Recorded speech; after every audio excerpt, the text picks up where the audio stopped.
welcome to Vegas Nonstop.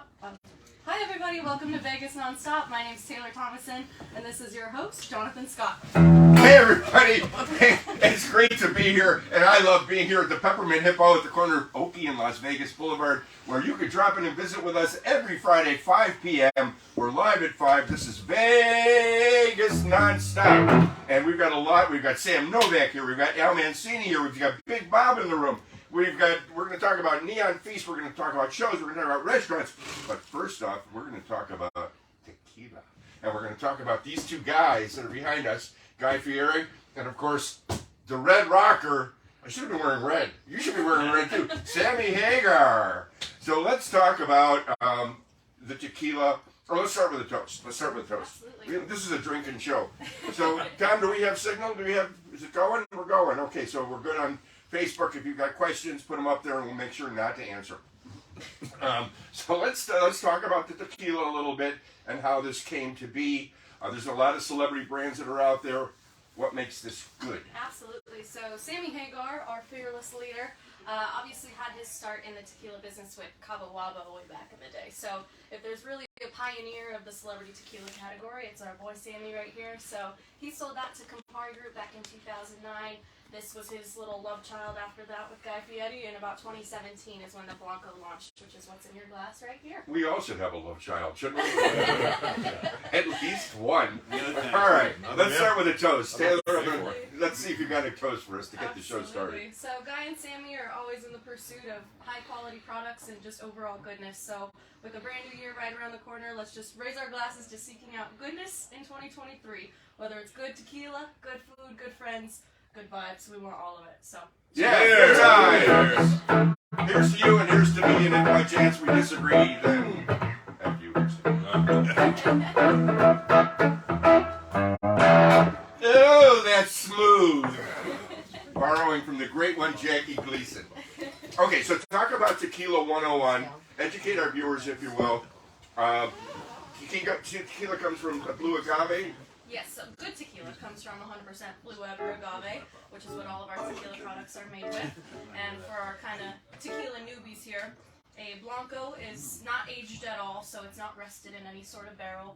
Reposado, the translation is actually rested, so it'll be rested in usually an American or French oak barrel from between 2 to 12 months. Our Reposado is aged for 4 months in Breckenridge bourbon barrels exclusively. So Breckenridge? Breckenridge bourbon. So where's that?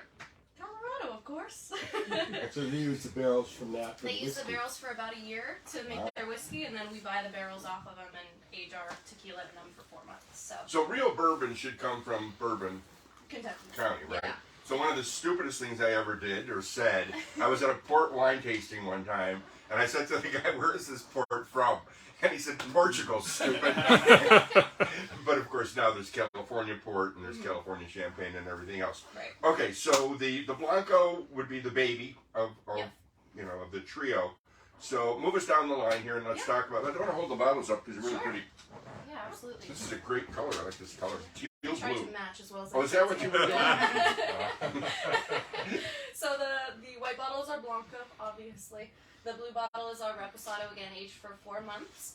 And then this guy right here is our Mezquila. So you'd think it'd be añejo. Our añejo launches in March, actually. And for our tequila newbies, again, an añejo is typically rested for between 1 and 4 years. But ours is rested for about 2, and that'll come out in March. So I could use right That one's way better. I could use a rest for. we'll see. I haven't gotten a chance to try the añejo just yet, but typically, More tequila aged, a little aficionados really prefer the añejo. So what's the difference between? I understand.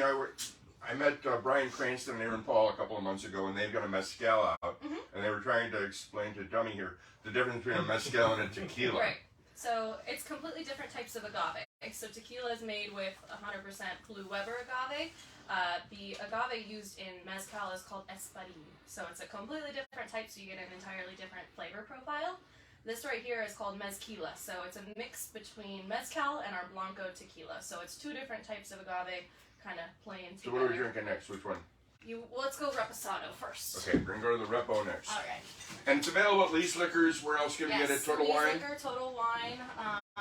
Any restaurants? Yeah, so we're actually in Resorts World. We're at Carver's Steak. And we are also at Wally's and Jalisco Underground, the speakeasy right underneath Wally's as well. We've got a bunch of other... What's the speakeasy? Jalisco Underground. I don't know that. Because it's underground. It's underground. I'll pull That's it why I don't know. It's under the ground. Just opened about 2 months ago. We're going to have Alan Cini up next, and he's going to know about all these places. Right. Wow. Okay, so talk about this one. All right, this is the Reposado. So this is the one that's going to be aged for 4 months in the Breckenridge bourbon barrels. You'll notice it's got a slightly darker color, but it's still pretty light since it's only aged for 4 months. You'll get a little bit more of an oaky kind of flavor to it due to those bourbon barrels. I don't suppose you have another toast up your sleeve. No. I like that. Pressure. No, but we're drinking. We're sure drinking this stuff. Give me one more of these. So are the guys scheduled to come to Las Vegas in the near future? I'm sure they will. I think we're reaching to get Sammy or Guy out for a bottle signing at one of the Lee's locations, since Lee's is a great partner of ours and carries all of our SKUs. So I, over the last couple of years, did a show called On Air Education, and I was certainly grateful to be working with UNLV and their Heroes Hospitality School, and they actually introduced me to Guy Fieri, and we did a one-on-one interview, and couldn't be nicer, couldn't be more down to earth, couldn't be more of a regular guy, family guy. Yep. I know that he's got a wine as well with his sons, so I like him. And Yeah. many years ago, I sent you a picture that I met Sammy when they were in Chicago getting their walk of their star on the Walk of Fame outside the Hard Rock in Chicago. So they're both great guys, and Yeah. together I think could cause a lot of trouble. Oh, really. they're a great duo. They're a Will great you promise to duo. invite me when they're here, or we can party? Absolutely, yes. Because I want to party with these guys and with you Yeah, and have a great time. absolutely. Okay, you don't have another toast up your sleeve. I don't. So this is the repo? No. Reposado, yes, This sir. is the repo. Okay. Yeah. Everybody got drinks? We got drinks. Yeah, scurry on over here if you can. Okay, I don't have another toast either, but right. Do you recommend sipping or just shooting it down? Or- Whatever you prefer. I like to sip a little bit more, but that's So just me. Yeah. Isn't Well, Sammy doing Catalina now? What's that? I think Sammy's doing Catalina Island now, right? Is he? I didn't even Right. know. I don't know. Give us a little slide. It's A not, little it's not ZZ Taylor. Top, It's not Taylor's territory. Al's gonna come on over. We got Chicago Joe over here. Tom, you want to get a little Chicago Joe on?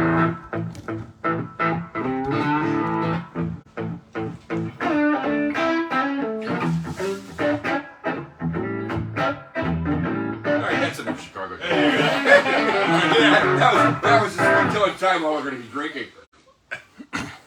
So we're getting a few messages here, mostly that say, "Who's that beautiful woman?" Of course. Would you mind reintroducing yourself? My name's Taylor Thomason. I'm the regional sales manager for Santo Tequila. So how many restaurants are you in? A bunch? That's a large question because a we're all large across the question. nation. Well, here in Las Vegas, what are some of the key restaurants where they can find this really So impressive? Cabo Wabo restaurant, obviously. Well, that would make sense now, wouldn't it? Yep, and then Guy Fieri's Vegas Kitchen is a big one.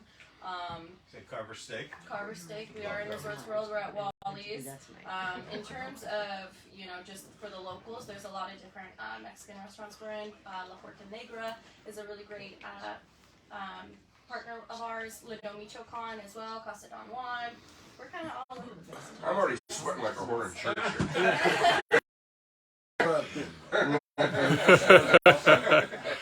Not just yet. So starting Okay. early next year, we'll have a lot more of your basic corner liquor stores accessibility. But yeah, in every single Lee's and every single Total Wine, as well as Sam's Clubs too. So Sam's Club? Sam's That's cool. So you can even get it at Sam's Club. Oh, Sure can. jeez. And it's called Santo. What's the name? What is Santo? Is it after Ron Saint. Santo who played third base for the Ah. Cubs?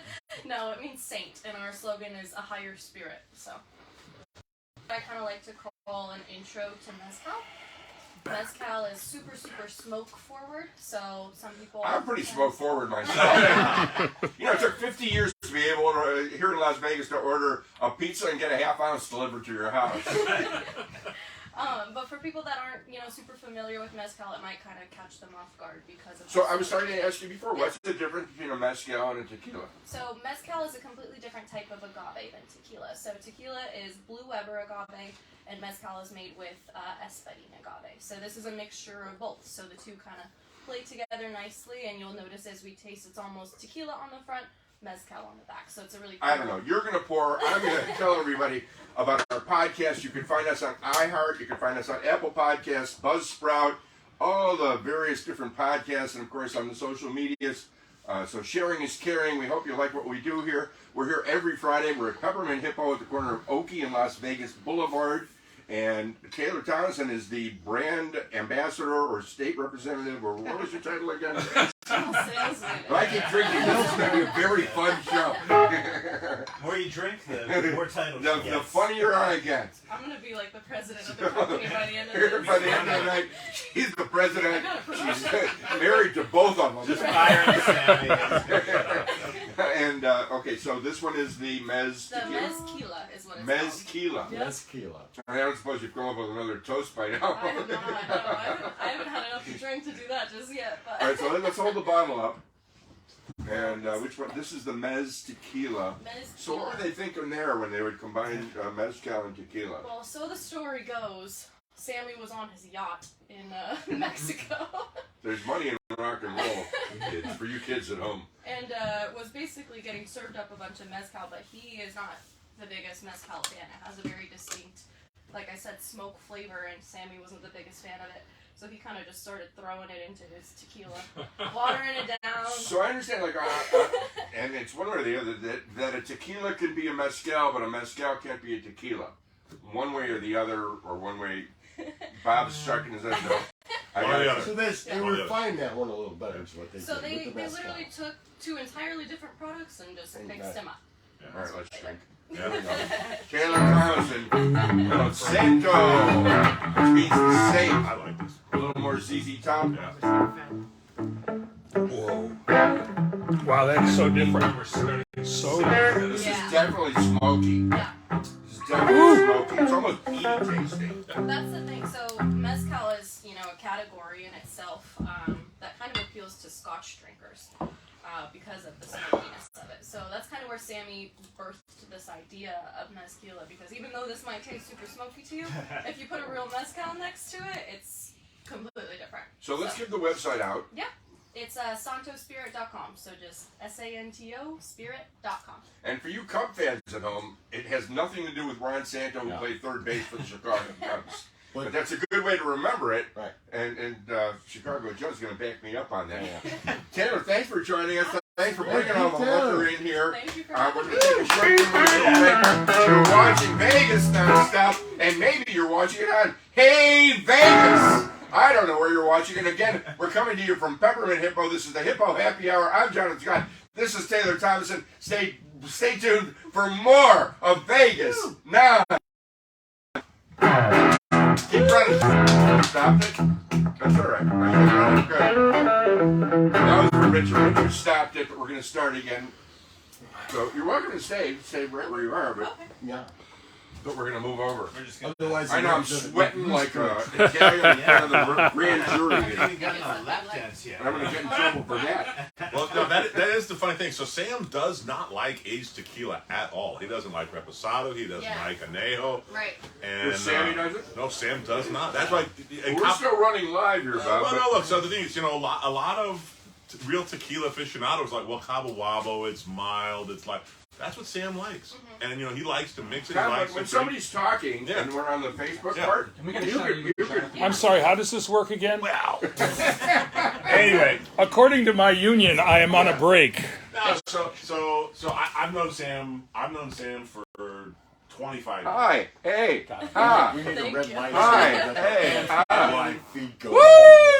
And Sam All the likes tequila fresh, and the bright, lively tequila, and Guy's the one who likes the aged stuff. Yeah, he And loves. so they have a little friction between the two of them, but Yeah. I like them all, and I love mezcal. And you're absolutely right. Mezcal is the smoky, peaty equivalent of a single malt scotch. You're not going to drink this if you're a mezcal drinker. No. You'll use it in a cocktail if you like Yeah. mezcal cocktails. And I'm excited. This it's will just- get people that aren't mezcal drinkers used to the flavor profile, so that hopefully It's they a can little move bridge. on and drink some real mezcal. And look, Sam's a I gotta see marketing the Sam's a black marketing bottle. genius. He created a new Oh, category. Right. And that's really cool. And guys are gonna follow. Yeah, see, for And it's me, the only one of its too kind on the easy to market do, so you far, know? but we'll see Yeah. people follow soon. Yeah. It'll be a thing. Are we live? And I'm mostly an anejo guy because I don't want Cooler. tequila that tastes like What I brandy. carry my bottles in. And a lot of the anejos are there's too much oak. I've been falling in love with the super añejos. The Oh, extra well. añejos recently. John's a pretty big a-hole himself, back. so. But Taylor, I'm looking forward to when's the anejo coming out? March of 2023. March of 23. And it's how many years? 2 years? 2 years. In bourbon barrels? Yes, I could do So that. when I saw Hand me the guitar. Sam at the show Hand me the guitar for a second. at the Strat, you know, the first You want me band to- he was ever okay. in was Montrose. Yeah. And one of my favorite chateaus, Ronnie one of the Montrose? chateaus in Ronnie Montrose, who passed away sadly. And one of my favorite Uh-oh. chateaus is I'll let you do Malaguena. is, You do Malaguena. is I don't need to do it. Chateau Montrose in Saint Estephe. It's a third growth classified Bordeaux. And I told him I could get him some Montrose barrels, and he said, "Don't you dare, because Guy will want to use them, and I don't want it." So I'm thinking I'm using it for the beach bar round, Oh, yeah. because that would be great. Yeah, that'd be cool. And it's a great story because it's Montrose, it's Yeah. Sammy, he was in Montrose. You know. Yeah. Sammy loves the Blanco. The Blanco's my personal Yeah. favorite. Yeah. It's so smooth. I'm gonna see him in a few weeks. I'm Oh, yeah? going up to. I got some wine to deliver. Where are you going? Where are you going? Going to see Sam in Mill Valley. In Mill Valley? Yeah, I got to deliver some wine. Oh, I've got to be in California. He's a big Bordeaux buyer. of mine, Oh so. yeah. I'm Yeah. going to San Diego and LA. I'll be in LA next week. I'm not going the second week. Oh darn. I'll miss you. You'll be here. I'll be in La Jolla. You'll be here on Friday. I'll be here on Friday. Okay, good. Yeah, but Can we move our the bowls second out week of the I'm way, going Tom? to La Jolla. I have to see Mommy. La Jolla. Do you want me to Joel? move La Jolla. No, Joel? It's like flagella, but it's La Jolla. La Jolla.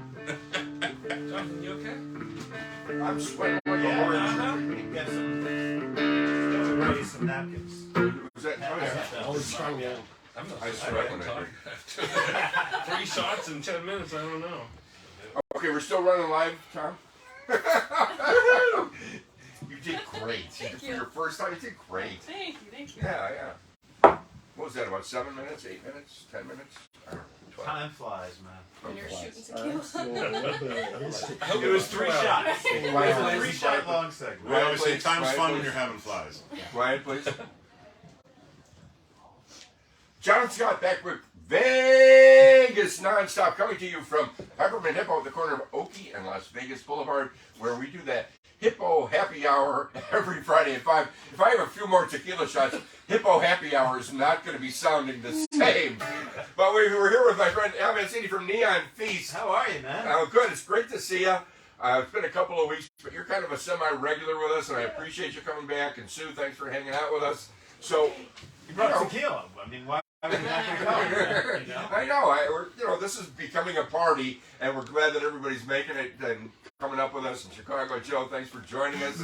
Bow, bow, bow, bow, bow. I love that he's from Chicago. You know, he grew up in Rogers Park, which is where I'm from.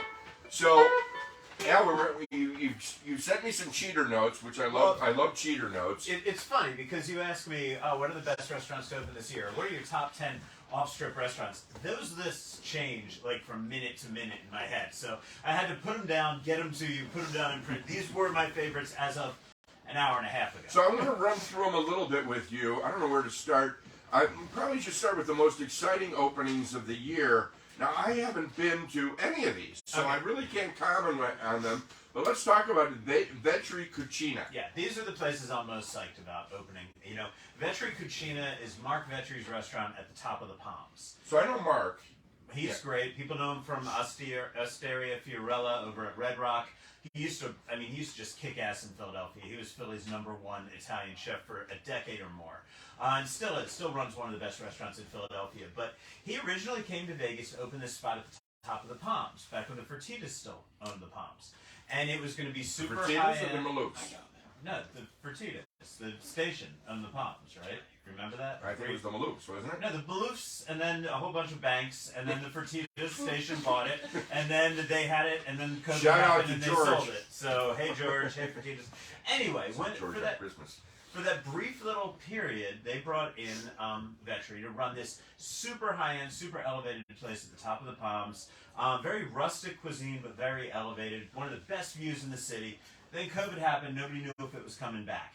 It's back. It opened, I think, the beginning of November, and they've just been kicking ass up there. And it's Italian like nobody else in Las Vegas. You have to go there. A special date night place, or you can just go and sit at the bar and have appetizers. But I love that restaurant. Everybody go to Vetri Cucina, one of the coolest restaurants to open this year. What makes it different? Nobody else is doing this style of Italian. Really?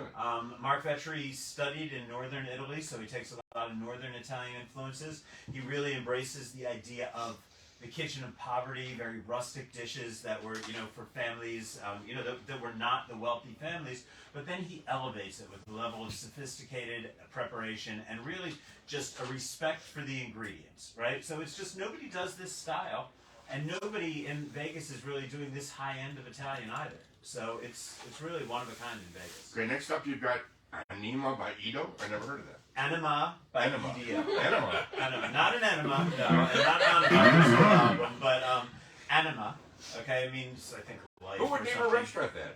The people from EDO, who named their first restaurant EDO. You gotta follow along, there's a story going I'm here. trying. I'm trying out. Okay, EDO Tapas was a fantastic place in Chinatown. Great Spanish restaurant. They decided they wanted to expand out to the suburbs. They opened probably in January of this past year. Anima. This is Italian meets Spanish with a lot of avant-garde twists, but a lot of respect for tradition.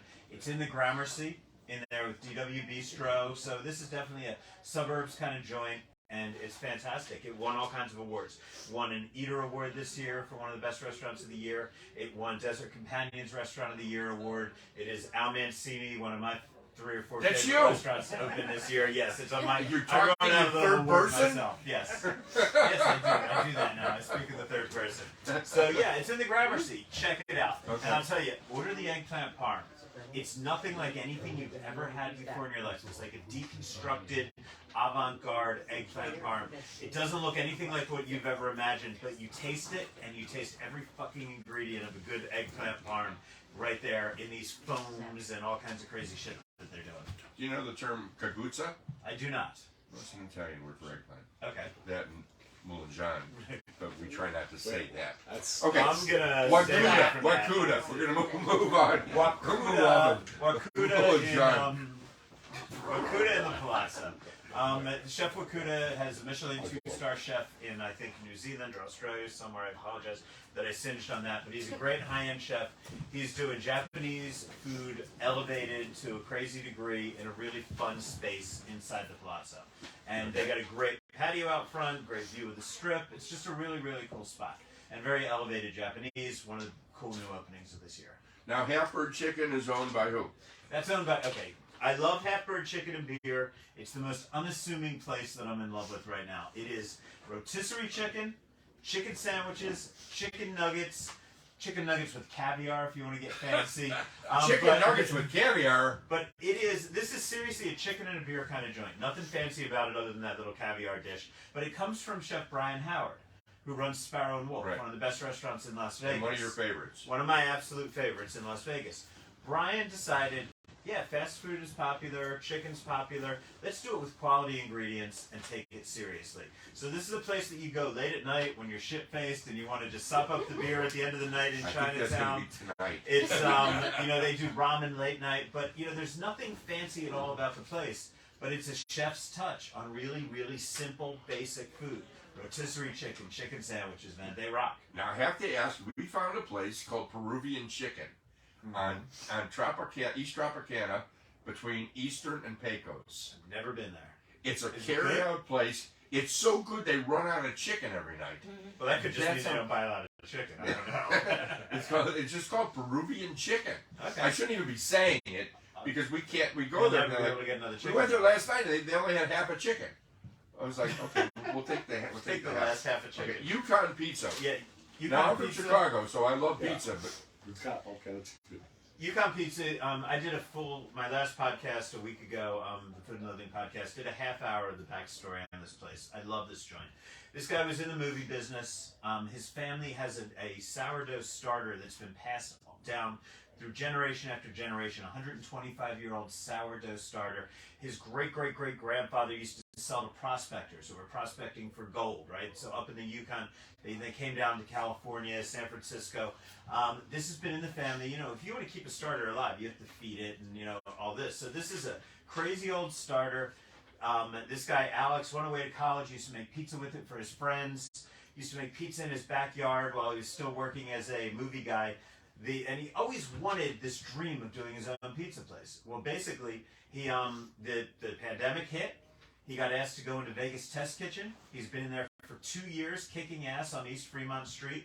And Jay Dapper, the developer, offered him a space in the new Hunt Ridge complex, right across from the Hunt Ridge Theater. Just opened about 2 weeks ago. It's Yukon pizza, no pizza like it, sourdough crust, just really fantastic. Load everything with garlic. I love these guys. So Are you a pizza guy? I am a pizza guy. Who's not a pizza guy? Everybody loves pizzas, man.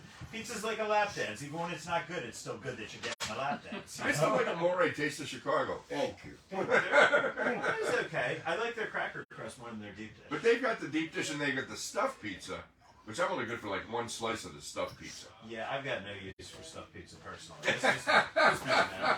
So yeah, those are my favorites. A couple honorable mentions that were better than I thought they would be, even though they're not for me. Yeah, we haven't gone to the Bedford by Martha Stewart. Bedford by Martha Stewart. If you're a Martha Stewart fan, you're gonna love it. I'm not, so it ain't for me. But the food's good. The It's a ingredients good are good. thing. You feel like you're on a polo field or something. A polo club. Have you ever been on a polo field?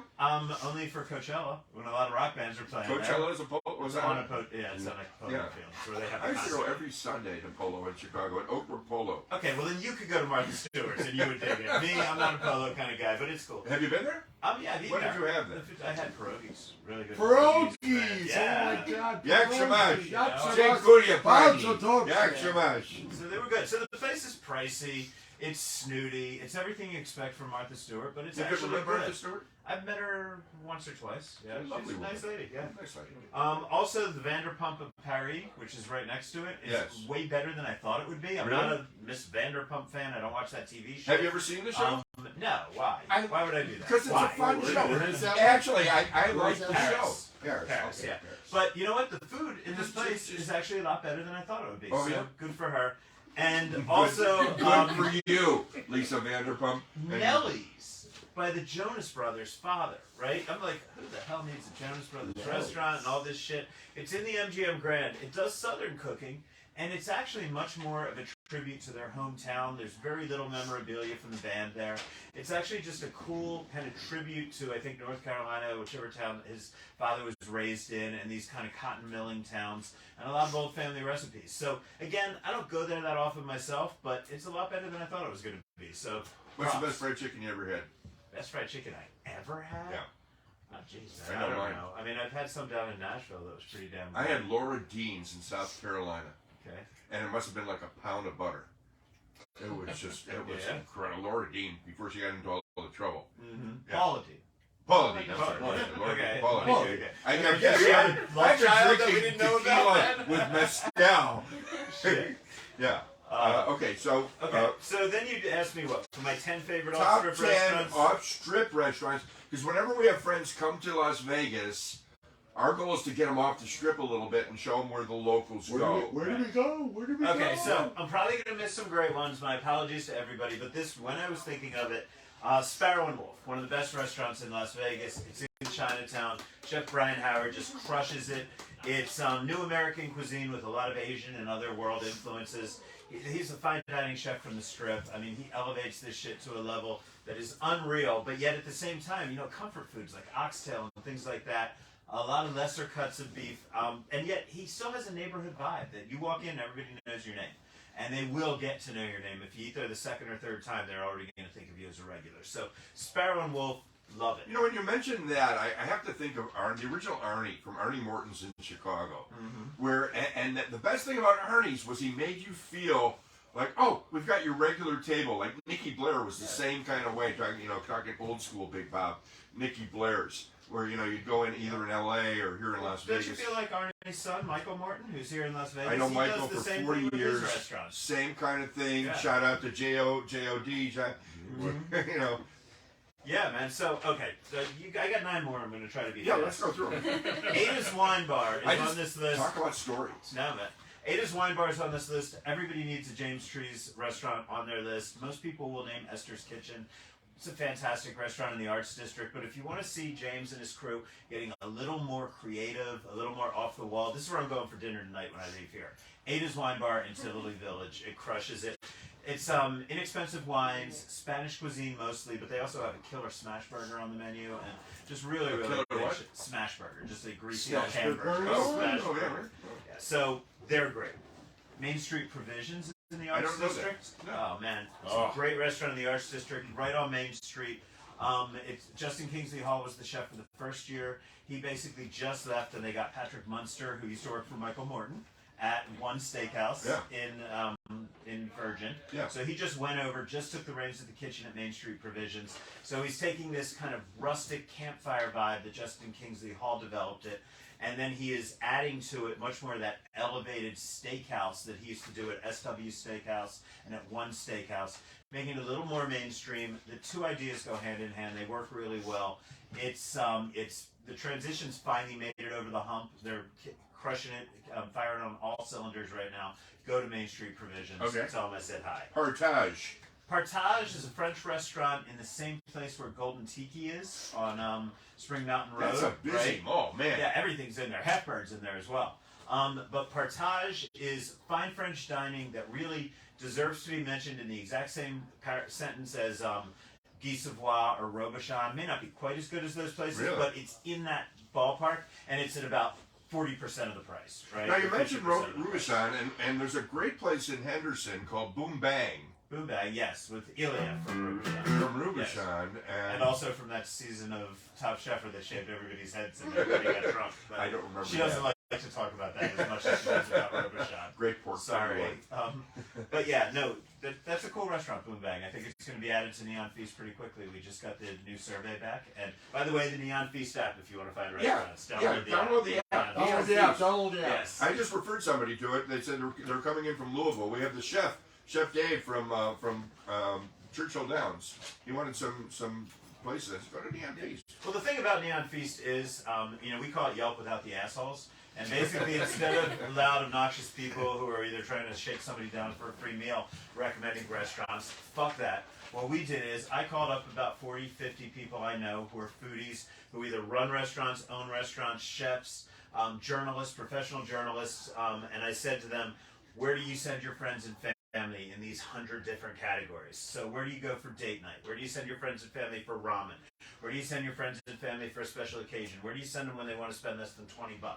And we put this app together with only expert opinions. Now, we may miss a couple good restaurants, but you know what? The ones that are on there, we've got people putting their names behind them. So, and it'll actually say, so-and-so recommended this restaurant, or Melinda Sheckles said this about Piero's, or something like that. Yeah. So, did you ever see the movie about Ramen Girl? There's a whole movie called Ramen Girl. I did, but I'm not remembering. It's a great movie, man. Yeah. If you don't know about ramen, it takes ramen to like the art and science of it. Oh yeah, ramen is serious. Ramen is hard to make. EDO, the same people that run Anima. This is their original restaurant. It's on Jones, just off Spring Mountain Road. EDO, by the way, because people say, is it Edo? Is it Edo? Is it EDO? No, EDO. So I said it right? You said it right. It's an industry term for extra day off. So, EDO, that's how you remember extra day off, right? It is Spanish tapas. It's a very romantic, cool vibe, place to hang out. It's kind of a quieter thing. It's not one of the boisterous tapas bars. They do one of the best tasting menus in town. I think it was like $50 or $60 for 5 courses last I checked. Wow. Price may have gone up because the prices are going up right now, but great bargains here. And also, if you have vegans or plant-based friends, these guys will do an ass-kicking vegan tasting menu that's just as good as the main one. So Harlow, man, people thought nobody would ever pay strip prices in the suburbs. Then Harlow came along. It is, it's in downtown Summerlin. It is a steakhouse. It is by Chef Gina Marinelli, who a lot of people know from La Strega and other restaurants. This is their steakhouse. And I took my parents here for caviar. You know what I like about Gina? I don't know. What?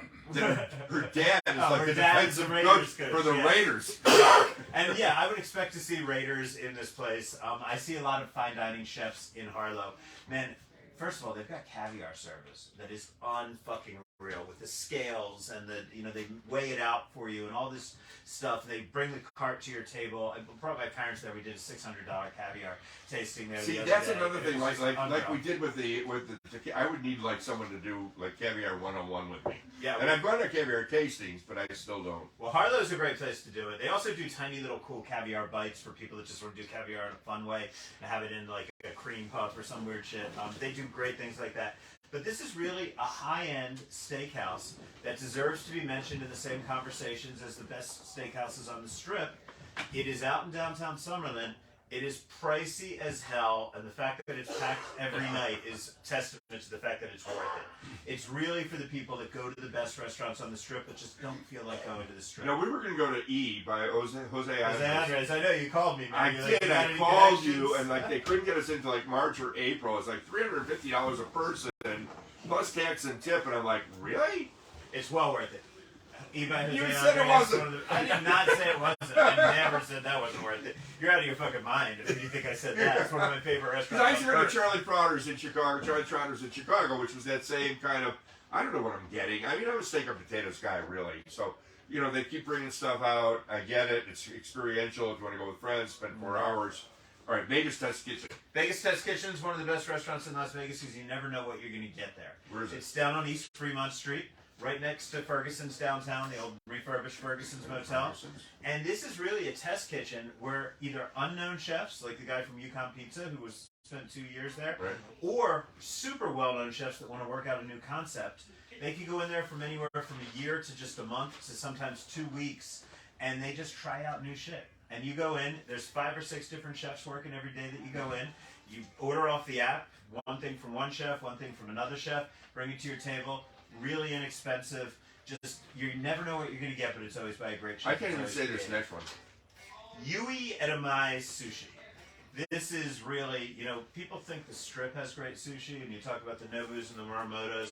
Those places are amazing. I love them to death. But if you're a serious sushi lover, you want fish that you've never had before, the fish that's only in season 3 weeks a year in Japan, and this guy knows the fishermen out there, and he gets them for them. This place is on, it's right across from Sparrow and Wolf, actually, on a little side street. There's a shooting range in there. You would never, right across from it. Really very strange location, but you go in, I think the cheapest dinner is $160 for the tasting menu, and then they go up from there, somewhere around there. But you will just get sushi like you've never had it outside of, this is probably one of the best sushi experiences in America. I've been to the Black Sheep. The Black Sheep, another one of my favorites, Chef Jamie Tran. She's doing, she was on Iron Chef? She was just on Top Chef. Recently. And she did pretty well. But, she's a local favorite, and it's Vietnamese food that her parents used to cook for her and her grandparents used to cook for her, interpreted through the French fine dining lens that she picked up working for Daniel Boulud and Vincent Pucelle and people like that. So, she just takes this Vietnamese American comfort food and she raises it to a really high level. And that's out on Durango and Warm Springs, so out in the burbs. Lastly, you've got 8 East. I've never heard of 8 East. 8 East is in Circa. And that is Dan Coughlin's restaurant. He ran Le Thai, still runs Le Thai over on Fremont East, which is one of his, it's one of the best restaurants on East Fremont. I think 8 East might be a little more fun, actually. Yeah. It's for a different crowd. It's for the tourist crowd. It's the only place I mentioned on this list that is, a casino restaurant, but it's sort of a Pan-Asian thing that he's got going on over there.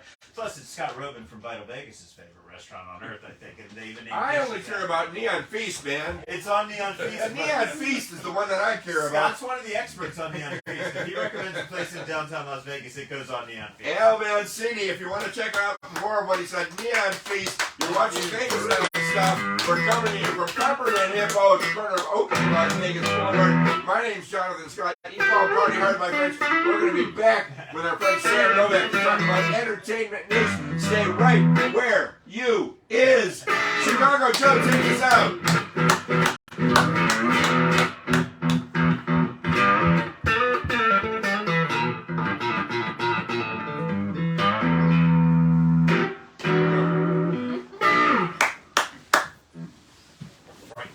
Let's get you on this side. Make it different. There's no way I'm going to be as eloquent as you. I just felt like I was running on and on, so I No, you're apologize. We There were a lot of powered through. We powered through. Al, I'm like, yeah. dude, Al, you that's killed me. helping 15 restaurants. You're powered. Watch out, you're sitting on a guy's guy. Yeah. Let's go Yeah. under your To the left. Excuse me again. Come on back. And we're still running live on Facebook. Anybody asking any questions? No. No. I'm gonna use Facebook Live isn't what it used to be. John Church is watching. Oh, Johnny Church! Chicago Joe, come on over. Yeah, slide over. It's entertainment time now. Jonathan, if you are starting to rustle up, remember you have a Yeah, go for microphone. it. Whatever you want. Well, you're trying to loosen your shirt. I'm like, what does he do? Because I'm sweating You like got me worried. It is hot. No, it's not hot in here. It's the tequila. It's the tequila. But it's good. It is. Damn. I know it. Give me a shot. Sammy said One tequila, more. man. I think that's my water. Sam, Yes. Blanco or Sure. Repo? Blanco. Oh, hit him with the Smoky Repo. was a little- That was a sipper. I got it done, but that one was a little bit intimidating. And we're still live on Facebook Live. Like us, carrying a shirt. Yeah, absolutely. Poquito. Can I keep this in frame? Do you want some more? I'm good. Okay. I'm eating today. You're taking this I'm as eating. kilo. Oh, that was my oatmeal this morning. Who is? Bob is. What are these notes? What did I do? I said you're taking them as kilo. Postage Yeah. No, I have them all in the Oh, freezer. you do? Yeah, I do. I'm good. I got some booze landing on you. Right next to me. Take it. You take mine to Chicago, Joe. I'm Really, you are? Are Oh, you ready? Because Close the door. Taylor, I'll tell Close the you, door. Close the door. Chicago Close Joe. the door. Yeah. every time I go to his house, I have to bring a bottle of tequila. Oh yeah. Yeah, and a fat one. Well, I'll leave them for you. Whoever wants them. I get him. I get him. Slide in just a little bit. I want to have some continuity. There you go. Yeah, perfect. Great. It was probably mine. All right. So I have one down. you said an anniversary party. Am I okay? And an engagement party, but you're not. That's Chicago okay. Joe, we're gonna start with you. Do something. Sweet Home Chicago Joe. Let's You want go. to get home? Is that what you want? Come on.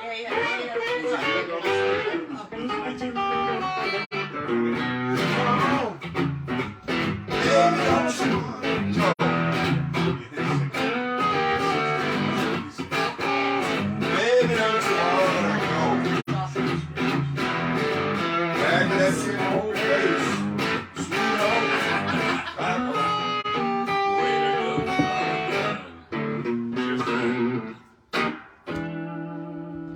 And we're back. Jonathan Scott, VegasNonStop, coming to you live from the where are we again? We're at the Peppermint Hippo. See, tequila not only makes your clothes fall off, it makes Did you you forget where you brain- are? Yeah, this is the Hippo Happy Hour. I'm Jonathan Scott, and this is Sam Novak Cheers.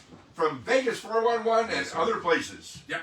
Who else do you write for? Well, right now I'm writing primarily for Vegas 411. I also write for a new fashion magazine called Chic Compass. That's Ann Parentes. Yes. Yeah, I know Andy. Before the pandemic, I was writing for Las Vegas Magazine and bestvegas.com. I had my own blog called Vegas Unfiltered. But I love your writing. I gotta tell you. oh, I'm so sorry. Because you call it, no, you call it the way you see it, and I Thank love you. that. Cheers to I that. love that. Cheers. It's a very Do you have a dangerous favorite profession. toast? No, I don't. I'm not creative that way. No. I would think as a I writer. feed off of other people's energy for those sorts of things.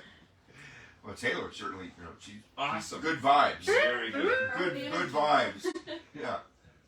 So, question. Oh, we got. You wanted to tell a story about something, or you wanted to ask about something? No, we were going to be talking about the tough year for shows. Yeah, I know what we were going to talk about. We were talking about Bryan Cranston and Yeah, you Paul wanted to talk about and the Bryan mezcal, Cranston right? and Paul, which I met on Fremont Street at Michael Morton's, but he sold it now, so he doesn't have it anymore. But on 6th Street in Fremont. La Comida. Well, they were La hitting Comida. their rounds around town that one weekend, and they stopped down at the Garden, which is a gay bar in the Arts District, and they decided to come in before the drag brunch, which I'm not quite sure how I could figure out how that all pieced together. So there's all these guys and gals lined up to get gals in their presence to share to the people that were there at the time. So I got to indulge in the first one that Bryan Cranston made for me. It was pretty kick-ass. Yeah, we talked to both Brian and Aaron Paul, and they, Super cool Brian, guys. Yeah, Brian was trying to explain to me the difference between a mezcal and a tequila, and I'm still confused about it. I know one can be mezcal, can be Taylor tequila. clarified it for you twice. I have another. It's not I have gonna another matter. one. It's like one of those things that I'm never gonna get. Different kind of agaves. But that is very Is that right? smoky. Nailed it. They're both kind of agaves, and they only grow in Mexico. Is that true? Correct. Jalisco. Where? Jalisco, like Puerto Vallarta area. Oh, is that where it is? I don't know. I have a home there. You do? Want to come visit? Yeah. No. Yeah. If you don't know where it is, you're not coming. I can find Tequila it. has to come from Jalisco. My mom, God bless my mom, is 89 years Well, old. this meat, I guess, can kind of come from anywhere. Yeah, it can come from anywhere. Yeah. But blue It weather could is come- sort of- No, Jalisco for tequila, but mezcal can come from other regions. Oh, okay. Remember your To blanket. confuse you If further. you're confused anymore, yeah. Let's have another shot. It won't make sense. It's reported. He went to the hard stuff. It's a 45-minute drive from Guadalajara. When it's siesta time in Guadalajara. Chicago Joe on the panel. A new addition to our group here at the Hippo Happy Hour. What's that guitar? You said it's a special guitar. Well, it's the stripper inlays, and of sorts, because we were playing it's a strip club, right? So we brought the stripper inlay guitar. Oh, that was the Can you say connection. Yeah, stripper? that was the connection. So I was going to bring the Jimi Hendrix Strat, and I told my roadie, I said, "Well, what about the stripper guitar?" He's like, "Yeah, that's the one." Exotic dancer guitar. What's your favorite Jimi Hendrix song? My booty shot. Gotta be what? Piece of I am not. I've never known a stripper who didn't refer to herself as a stripper or himself as a Entertainer. stripper. Entertainer. I was your dancer. Entertainer. I'm a dancer. Yes. Dancer? Exotic Dancer. dancer. Exotic dancer. Exotic dancer. Well, I have to thank you first of all for coming in here because you were like, really? You're inviting me to come to a booby bar? You called it a booby bar, which I thought was funny in itself. Okay, yeah, when I walked into this room, I was wondering what has gone on here before we sat down today. Yeah, And it's a fair question. yeah. But, Probably some disinfectant. Yes, a lot of disinfectant spray. I was Blue right. lights. I was right. You know, this is our own There's little sex room in that they were. Now, nice enough. in all fairness, if I was going to do some sort of a Howard Stern kind of a like throw them in my face kind of a thing, just I wanted to be prepared for it. That's all. Oh, okay. I mean, I'd be game for it, but So let's get back on point. You're an entertainment journalist, reporter. yes, sir. It's been an interesting year. A lot of shows have opened. A lot of shows have closed. It's a tough business to get butts in seats, right? Well, you're mostly correct on that. There were not a lot of shows that opened up. There were a lot that closed. Very few new shows came around town this year. There were some that came back. There were a few that opened, but a lot of them closing, especially in the past 6 to 8 weeks. But there's a reason for that. A lot of them were relying on what was called the SVOG grant, which is a government supplied.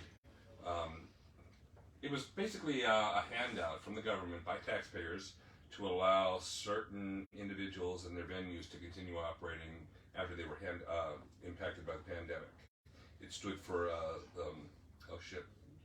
Welcome to my world. Right. Yeah. Here's to you and here's to me. Shuttered Venues Operators Grant. Okay.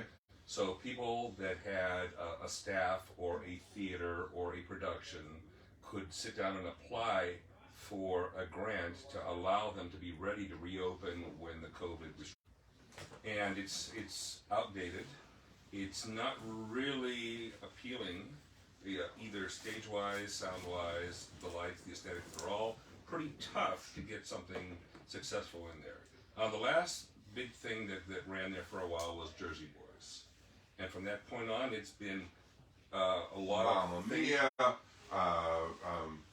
the Monty Python, I forget what it's called. Didn't make You're not it. thinking That was Spamalot, at Wynn. right? Spamalot. That was over at Wynn. Oh, that wasn't one? Yeah. But the Circus 18. They might be closed before you even get ready to sit down in the seat. How about Legends? Here's a show that's been really almost 30 years or 40 years. It's the longest running production on the Strip. I wasn't truly surprised when they announced that they were going to be leaving Tropicana after this year, because that's another room like the Paris Theater that shows go to die. It's a tough room. I'm not sure exactly why. I think that it's a very well. I know that the costs in running the production there are a big problem. I know of a friend who had a show there that was spectacular. But I eventually will figure that out. Yeah, the union issue is what really is the killer there, because I've been told that there are people in the shows themselves that are getting less pay than the person who's sweeping the stage after the end of the show. Well, there's a big disparity between the A-list shows, the Lady Gagas and the Stings and the Aerosmith shows that are, you know, way up there, the Bruno Mars, and then the shows that are the C and D level shows, if you will. But there's that middle area that seems to be the tough nut to crack. Because you're either going to go for you're going to go for the kill. You're going to spend your discretionary income on something that's spectacular. For instance, Adele.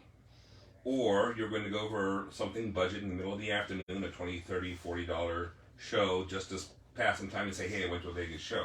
Those things in the middle are the ones that are suffering the most, and those are the ones that are closing. And those were the ones that were only getting by because of those grants, which run out at the end of this month, in a matter of, tomorrow. So, I mean, we used to have 110 shows a night. I don't think we're anywhere near that right now. We're probably half of that, if that. And that's a reflection of the business. It's a reflection of people's tastes. It's a reflection of how people want to spend their free time. If they're coming to Vegas, and not a lot of them want to sit down in a theater for 2 or 3 hours. They're going to go to a restaurant. They're going to log in the Neon Feast and say, oh, this sounds like a good place to go. And they're going to spend some time at the casino. They're going to go to a betting facility if there's a big sporting event going on right now. But the entertainment, which is ironic, you know, we're known as the entertainment capital of the world, but that is the thing that is fading the most fast. Well, I think part of it came to be when the casinos didn't want to be in the entertainment business anymore. Well, that's one chain of casinos in particular, and that would be the Caesars. I mean, when I first started coming here, they'd give you the hotel rooms, they'd give you the limos, they'd give you the restaurants, they'd give you the shows, but they'd get you at the tables. I don't know that's not the same anymore. I don't know that factor is to blame for entertainment in particular, because that's across the board for everything. All of the perks that you used to get as a guest and a gambler, all of those perks have been whittled away. Right. Your dining comps, your room comps, your anything like that. Entertainment is just one facet of that, so I don't really personally believe that that's much of an issue.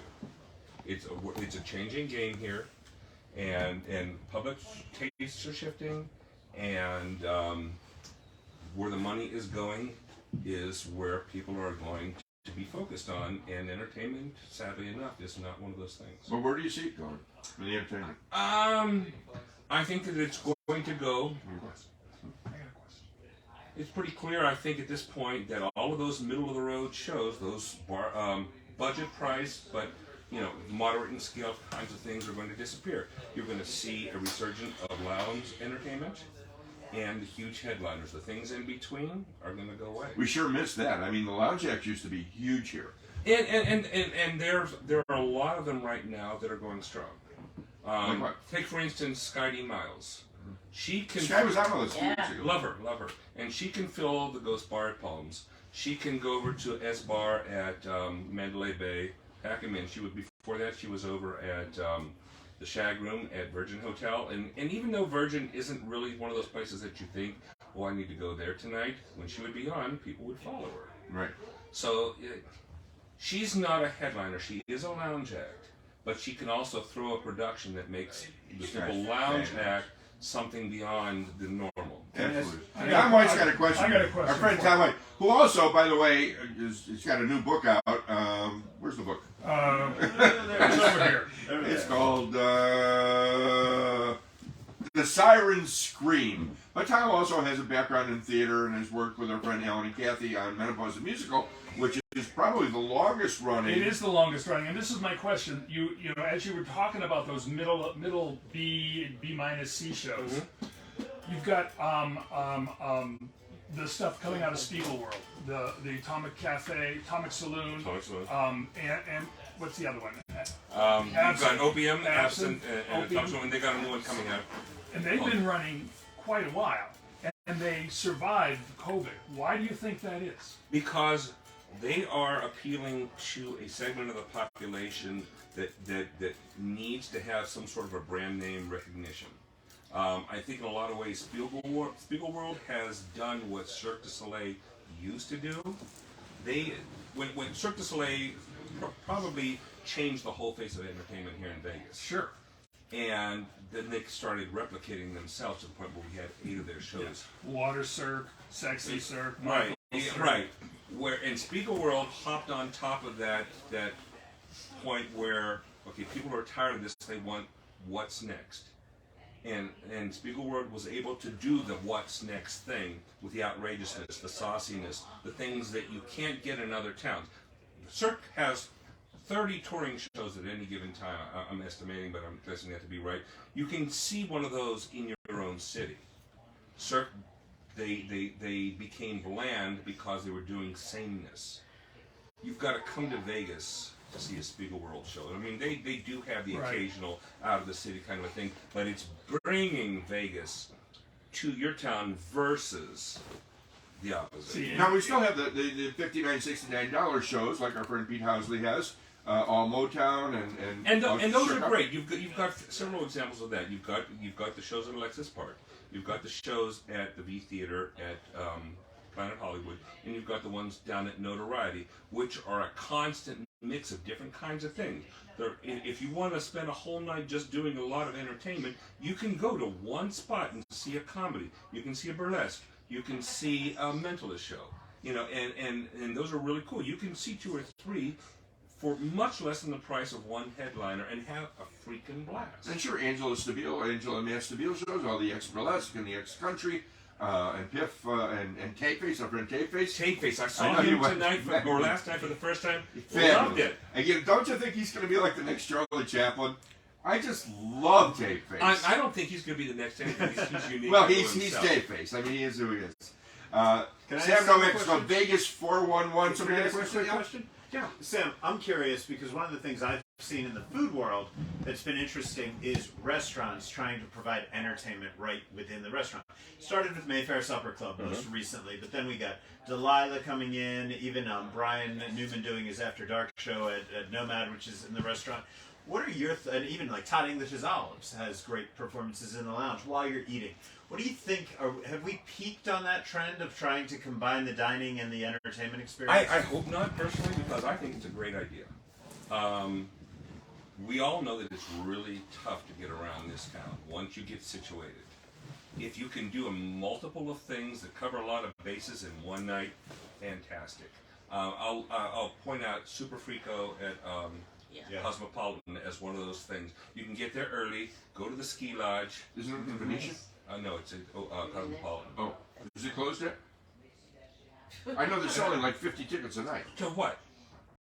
Oh, you should read Vegas 411 because they just completely revamped that show and they've rented. Oh, yeah? Yeah, it's a whole new experience now, and they're presenting that as a package the way that they did several years ago, before Rose Rabbit Live, when they did the dining and they had a 3-part show called Vegas Nocturne, which was probably a little bit intimidating for some people because we were asked as media people to not tell too much. And when you're going to commit to an all-evening experience, you want to know what you're buying.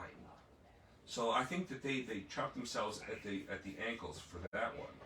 Opium has been running for a while.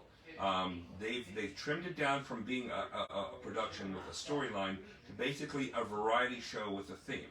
It's extremely fast-paced. And the entertainers, between the 2 performances in the night, will go over to the restaurant and do little things that aren't even in the show, but they're so cool that you want to see the show. And if that is too much for you or you need a break from that, the ski lodge is another little speakeasy off to the side. I've been there. Go to it. It's fantastic. You've been to it as well?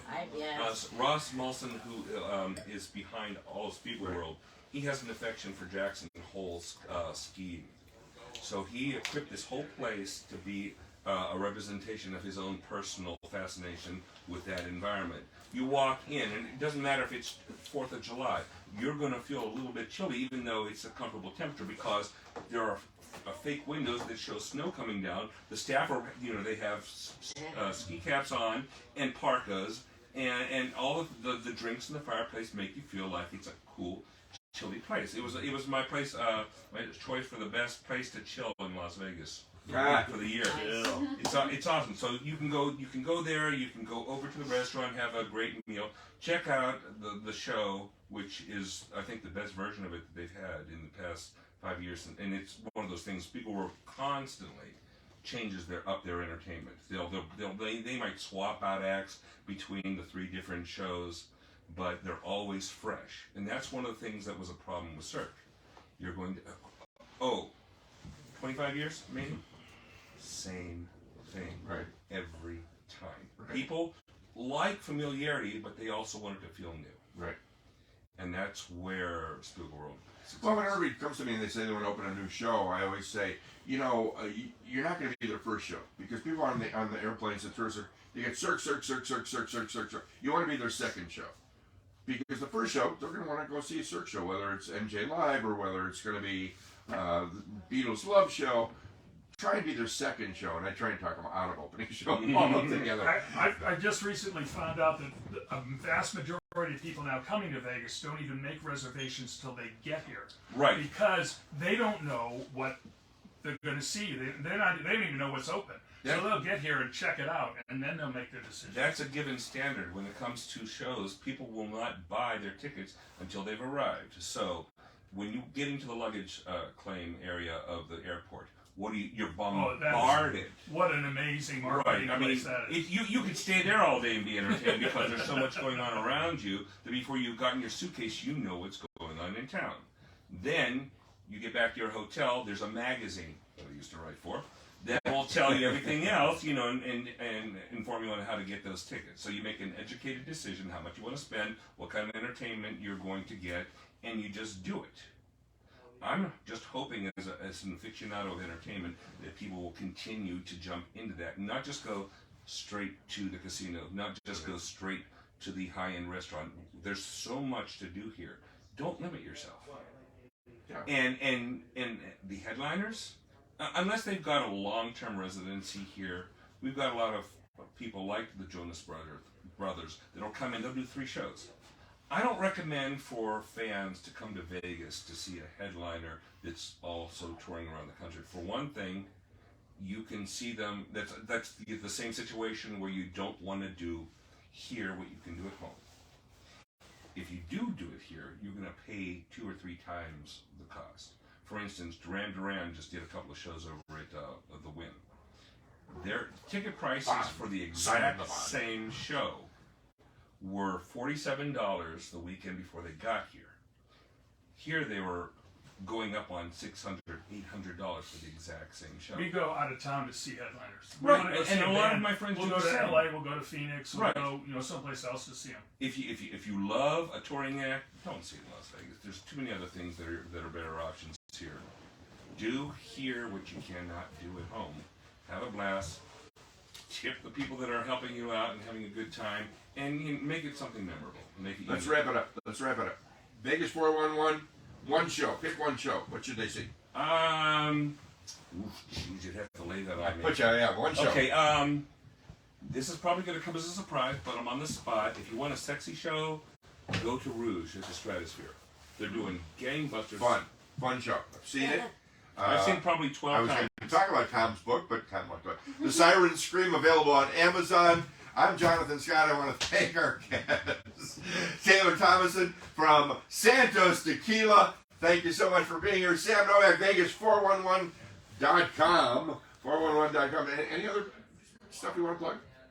No. Just keep it right there. Outlet City Neon Feast. Big Bob just being supportive and hanging out with us here. And we had Chicago Joe, who I was going to have at the show, but he had... Big Bob's going to take us on out of here on his fancy guitar. Thanks, everybody.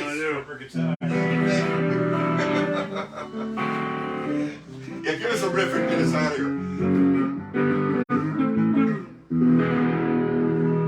And my name is Jonathan Scott. As always, thank you for watching. If you've got anything you want to write me, you can email me at news1lasvegas. That's news number 1, not spelled out, Las Vegas at gmail.com. And as always, eat well and party hard, my friends. Thanks for watching. Cheers.